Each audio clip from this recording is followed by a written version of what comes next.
ಆರೋಪಿಗಳು ಯಾರೇ ಇದ್ರೂ ಬಂಧಿಸಲಾಗುತ್ತೆ. ರೆಹಮಾನ್ ಹತ್ಯೆಯ ಬಗ್ಗೆ ಸಿಎಂ ಸಿದ್ದರಾಮಯ್ಯನವರ ಹೇಳಿಕೆ ಇದು. ಬೆಂಗಳೂರಿನಲ್ಲಿ ಈ ಪ್ರಕರಣದ ಬಗ್ಗೆ ಸಿಎಂ ಸಿದ್ದರಾಮಯ್ಯನವರು ಮಾತನಾಡಿದ್ದಾರೆ. ಗೊತ್ತಾಗಿದೆ ಘಟನೆಯ ಬಗ್ಗೆ ಮಾಹಿತಿ ಬಂದಿದೆ ನನಗೆ.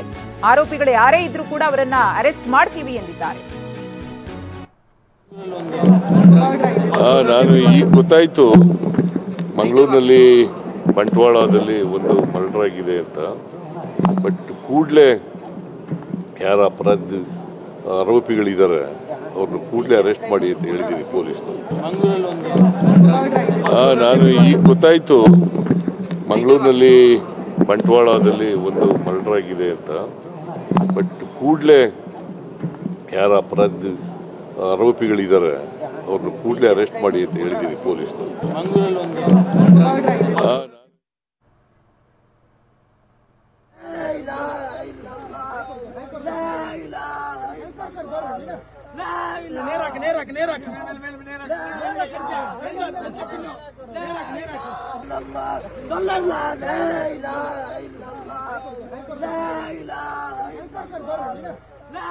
ಅಬ್ದುಲ್ ರೆಹಮಾನ್ ಹತ್ಯೆ ಪ್ರಕರಣಕ್ಕೆ ಸಂಬಂಧಪಟ್ಟಂತೆ ಆಕ್ರೋಶ ಹೆಚ್ಚಾಗಿದೆ. ಮತ್ತೊಂದು ಕಡೆ ಯಾವ ರೀತಿಯಾಗಿ ಹತ್ಯೆಯನ್ನು ಮಾಡಲಾಯಿತು ಅಂದರೆ ರಕ್ತದ ಮಡುವಿನಲ್ಲಿ ಬಿದ್ದು ಅಬ್ದುಲ್ ರೆಹಮಾನ್ ಒದ್ದಾಡ್ತಾ ಇದ್ದ. ಇನ್ನು ಈ ಘಟನೆ ಆದಾಗ ಯಾರೂ ಕೂಡ ಪ್ರತ್ಯಕ್ಷದರ್ಶಿಗಳು ಇರಲಿಲ್ಲ. ಘಟನೆಯ ಬಗ್ಗೆ ಸಂಪೂರ್ಣ ಮಾಹಿತಿಯನ್ನು ಕಲೆ ಹಾಕಿದ ನಂತರದಲ್ಲಿ ಇದಕ್ಕೆ ಕಾರಣ ಏನು ಎಂಬುದರ ಬಗ್ಗೆ ಗೊತ್ತಾಗುತ್ತೆ ಅಂತ ಹೇಳಿ ಪೊಲೀಸ್ ಅಧಿಕಾರಿಯೂ ಕೂಡ ಮಾಹಿತಿಯನ್ನ ಕೊಟ್ಟಿದ್ದಾರೆ.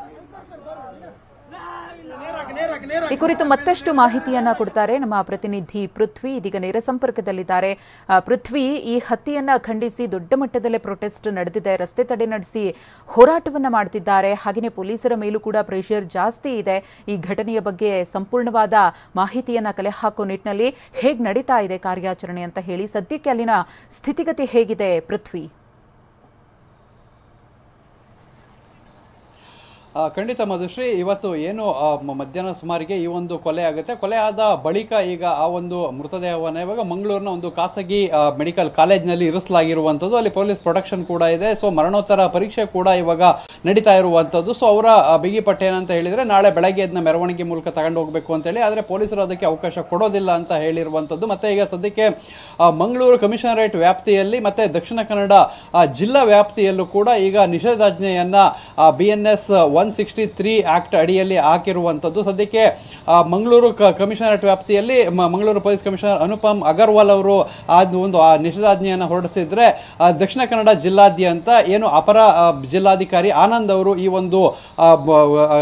ಒಂದು ನಿಷೇಧಾಜ್ಞೆಯನ್ನು ಹೊರಡಿಸಿದ್ದಾರೆ. ಸದ್ಯಕ್ಕೆ ಎಲ್ಲರೂ ಕೂಡ ಒಂದು ಮೆಡಿಕಲ್ ಕಾಲೇಜು ಮುಂಭಾಗ ಜನ ಜಮಾಯಿಸಿರುವಂತದ್ದು. ಮೆಡಿಕಲ್ ಕಾಲೇಜಿನ ಮುಂಭಾಗ ಏನು ರಸ್ತೆ ಇದೆ, ಸೊ ಆ ರಸ್ತೆಯನ್ನ ಬ್ಲಾಕ್ ಮಾಡಿ, ಅಂದ್ರೆ ಎರಡೂ ಬದಿಯ ರಸ್ತೆಯನ್ನ ಬ್ಲಾಕ್ ಮಾಡಿ ಈಗ ಪ್ರತಿಭಟನೆಯನ್ನ ಮಾಡ್ತಾ ಇದ್ದಾರೆ. ಸೊ ಆರೋಪಿಗಳನ್ನ ಬಂಧಿಸಬೇಕು ಅಂತ ಹೇಳಿ ಒಂದು ಒತ್ತಾಯಿಸಿ ಈ ಒಂದು ಪ್ರತಿಭಟನೆಯನ್ನ ಮಾಡ್ತಾ ಇರುವಂತದ್ದು. ಇದು ಒಂದು ಕಡೆ ಆದ್ರೆ, ಇನ್ನೊಂದು ಕಡೆ ಪೊಲೀಸರು ಆರೋಪಿಗಳಿಗಾಗಿ ಕೆಲವೊಂದು ತಂಡಗಳನ್ನ ಮಾಡಿಕೊಂಡು ಹುಡುಕಾಟ ಮಾಡುವಂತ ಕೆಲಸವನ್ನು ಕೂಡ ಮಾಡ್ತಾ ಇರುವಂತದ್ದು. ಅಂದ್ರೆ ಏನು ಬಂಟ್ವಾಳ ಗ್ರಾಮಾಂತರ ಪೊಲೀಸ್ ಠಾಣಾ ವ್ಯಾಪ್ತಿಯಲ್ಲಿ ಈ ಒಂದು ಘಟನೆ ನಡೀತು. ಸದ್ಯಕ್ಕೆ ಬಂಟ್ವಾಳ DYSP ನೇತೃತ್ವದಲ್ಲಿ ಒಂದು ತಂಡ ಮತ್ತೆ ವಿವಿಧ ತಂಡಗಳನ್ನ ರಚನೆ ಮಾಡಿ ಆರೋಪಿಗಳ ಪತ್ತೆಗೆ ಈಗ ಪೊಲೀಸರು ಬಲೆಯನ್ನ ಬೀಸಿರುವಂತದ್ದು. ಒಂದು ಕಡೆ ಇದು ನಡೀತಾ ಇದ್ರೆ, ಇನ್ನೊಂದು ಕಡೆ ಕರಾವಳಿ ಕೋಮು ಸೂಕ್ಷ್ಮವಾದ ಪ್ರದೇಶವಾಗಿರುವಂತಹ ಕರಾವಳಿಯಲ್ಲಿ ಸಾಕಷ್ಟು ಶಾಂತಿ ಸುವ್ಯವಸ್ಥೆಗೆ ಧಕ್ಕೆ ಆಗುವಂತ ಸಾಧ್ಯತೆ ಇರೋದ್ರಿಂದ ಹೆಚ್ಚುವರಿ ಪೊಲೀಸರು ಎಲ್ಲಾ ಕಡೆ ಜಮಾಯಿಸಿರುವಂತದ್ದು. ಎಲ್ಲಾ ಕಡೆ ಬೇರೆ ಬೇರೆ ಡಿಸ್ಟ್ರಿಕ್ಟ್ಗಳಿಂದ ಕೂಡ ಹೆಚ್ಚುವರಿ ಪೊಲೀಸರನ್ನ ಕರೆಸಲಿಕ್ಕೆ ಎಲ್ಲಾ ರೀತಿಯ ವ್ಯವಸ್ಥೆ ನಡೀತಾ ಇದೆ. ನಾಳೆ ಕಾನೂನು ಸುವ್ಯವಸ್ಥೆ ADGP R ಹಿತೇಂದ್ರ ಕೂಡ ಮಂಗಳೂರಿಗೆ ಭೇಟಿ ನೀಡುವ ಶೆಡ್ಯೂಲ್ ಕೂಡ ಫಿಕ್ಸ್ ಆಗಿರುವಂತದ್ದು. CM ಖುದ್ದಾಗಿ ಈ ಬಗ್ಗೆ ಮಾಹಿತಿಯನ್ನ ಪಡೆದಿದ್ದಾರೆ. ಗೃಹ ಸಚಿವರು ಕೂಡ ಸಾಕಷ್ಟು ವಿಚಾರಗಳನ್ನ ಇಲ್ಲಿ ಪಡೆದಿರುವಂತದ್ದು. ಈ ಎಲ್ಲದರ ಮಧ್ಯೆ SDPI ಆರೋಪವನ್ನ ಮಾಡಿರುವಂತದ್ದು. ಏನು ಇತ್ತೀಚೆಗೆ ಹತ್ಯೆ ಆಯಿತು, ಸುಹಾಸ್ ಶೆಟ್ಟಿ ಹಿಂದೂ ಕಾರ್ಯಕರ್ತ ಹತ್ಯೆ ಆಗಿತ್ತು, ಅದಕ್ಕೋಸ್ಕರ ಪ್ರತಿಕಾರಕ್ಕಾಗಿ ಈ ಒಂದು ಹತ್ಯೆ ನಡೆದಿದೆ ಅಂತ ಹೇಳಿ SDPI ಆರೋಪವನ್ನ ಮಾಡಿರುವಂತದ್ದು. ಸದ್ಯಕ್ಕೆ ಈ ಎಲ್ಲಾ ನಿಟ್ಟಿನಲ್ಲಿ ಈಗ ತನಿಖೆಗಳು ಕೂಡ ನಡೀತಾ ಇದೆ. ಸೊ ಆರೋಪಿಗಳು ಸಿಕ್ಕ ನಂತರ ಈ ಕೊಲೆ ಯಾಕಾಯ್ತು, ಏನು ವಿಚಾರ ಅನ್ನೋದು ಬೆಳಕಿಗೆ ಬರಬೇಕಾಗಿದೆ ಮಧುಶ್ರೀ. ಹಾಗೆ ಸಂಪರ್ಕದಲ್ಲಿರಿ ಪೃಥ್ವಿ, ಮತ್ತಷ್ಟು ಮಾಹಿತಿಯನ್ನ ನಿಮ್ಮಿಂದ ಪಡಿತೀನಿ.